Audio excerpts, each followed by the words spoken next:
龙老先生没说话，还在把玩他的古董。龙拓看向了母亲，老太太戴着老花眼镜看报纸，感受到儿子的盯视，她淡淡的道：阿拓，你知道的，妈一向不管家里的事，也管不了。她年轻时忍着丈夫的风流，熬到儿子接管了丈夫的位置，她才算是熬出头了。但在这个家里，她还是得低调点，毕竟丈夫还活着。这个老头子呀，一直都是心狠手辣的。老太太可不想老了才被老头子弄死，妈也老了，没有那个精力管那些事。你如今这个年纪，有什么事你还不能处理？你不再是小孩子，你是龙氏的家主，哪怕是个代理家主，你也是一个大家族的领头人，要展现你的能力，让大家都信服你。如今这个年代啊，不是靠耍狠就能成功的了，得靠能力，靠智慧，否则你就算爬上去了，底下的人也不会信服你。杀人，你能将所有不信服你的人都杀了吗？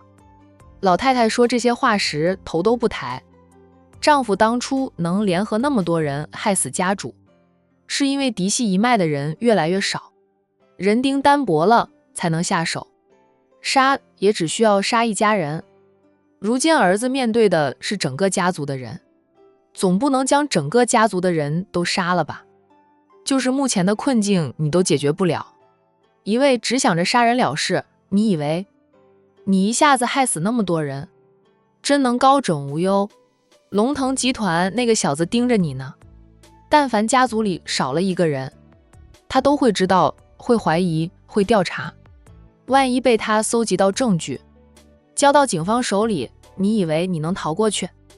老太太叹着气，你真要妈给你一个意见的话，妈让你去和龙腾集团讲和，两家公司涉及到的生意都是差不多的，其实合作赚钱也不是不可能，多一个朋友好过多一个敌人。龙腾集团如今已经成了气候，我们龙氏家族走下滑坡，这是事实，我们得认，得面对。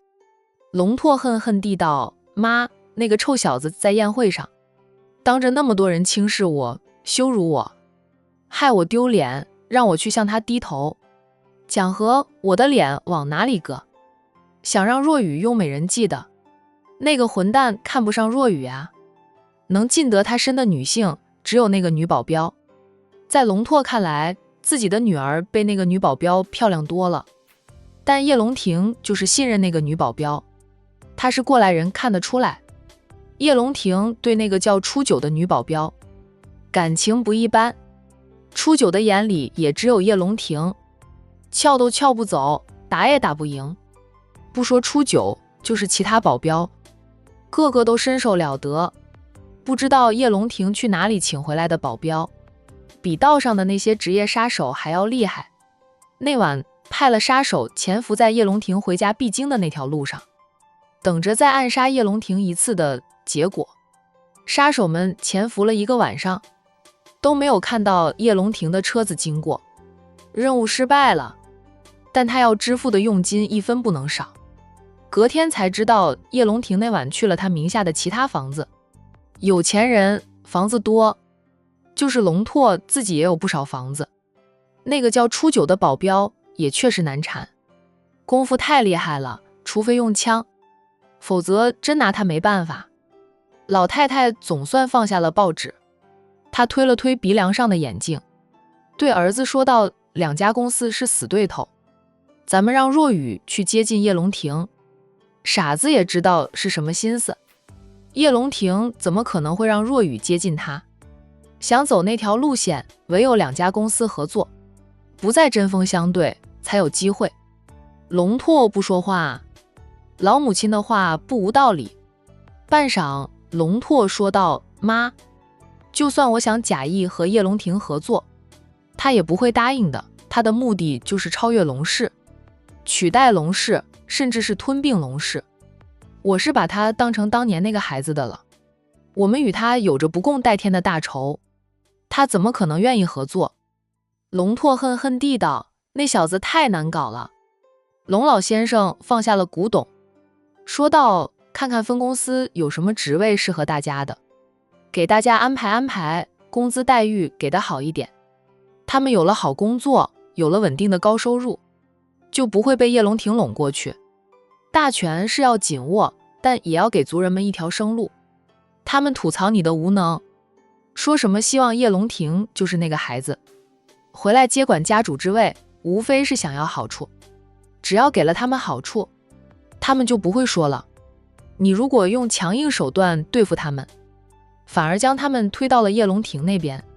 至于一代接一代的精英，百年规矩传下来，咱们暂时还真的动不了他们。他们认的是家主的信物，我们无法证明叶龙庭就是龙庭。想除掉他，动手无数次了，结果呢？那小子背后有股神秘的力量，那股力量就是咱们是龙氏的家主都动不了。龙老先生叹了口气，你爸我忙碌一生，到现在老了都没有成功，栽在的就是那股神秘的力量上。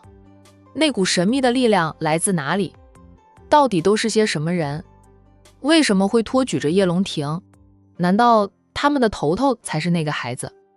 叶龙庭只是他放出来的报仇先锋，不知道，爸也查了几十年，始终查不到。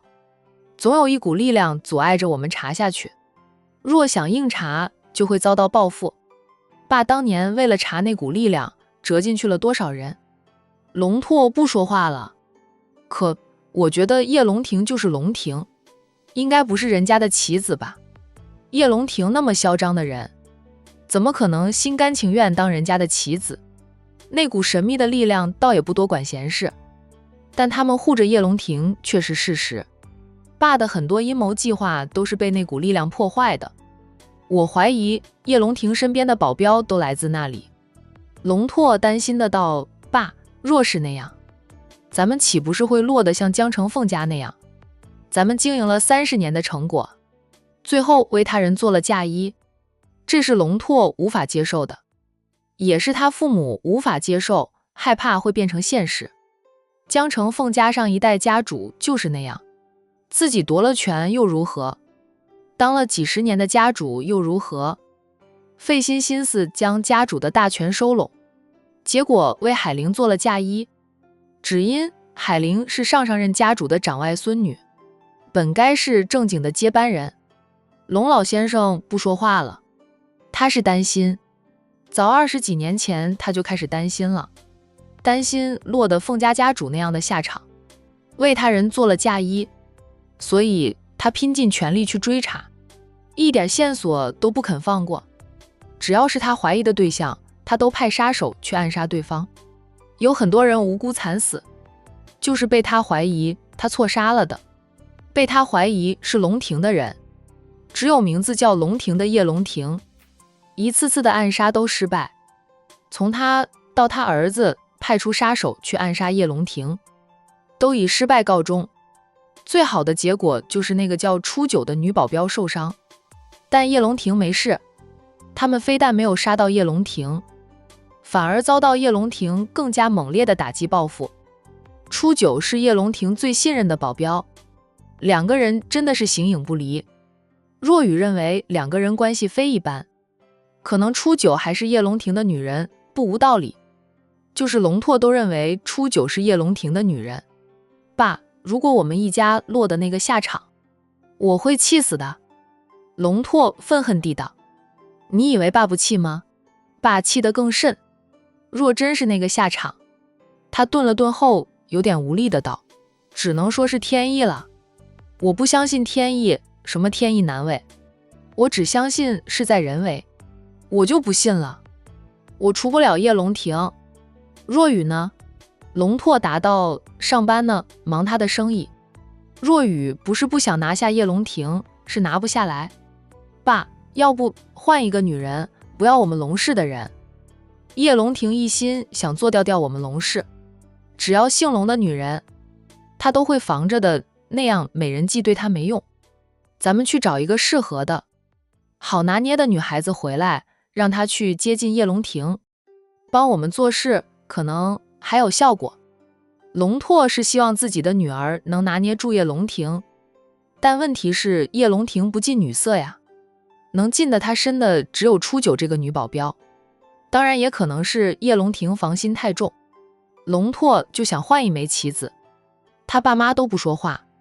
半晌，龙老太太说道：“那你试一试吧，去挑一个无父无母，只有个弟弟或者妹妹，然后弟妹生病急需钱的，那样好拿捏他，不能让他知道是咱们找的他，拿捏住他了，再安排他偶遇叶龙庭，叶龙庭也会调查他的背景。”龙拓嗯了一声：“我等会儿就让人去帮我物色这样的女人，不一定要很漂亮，耐看型的也行。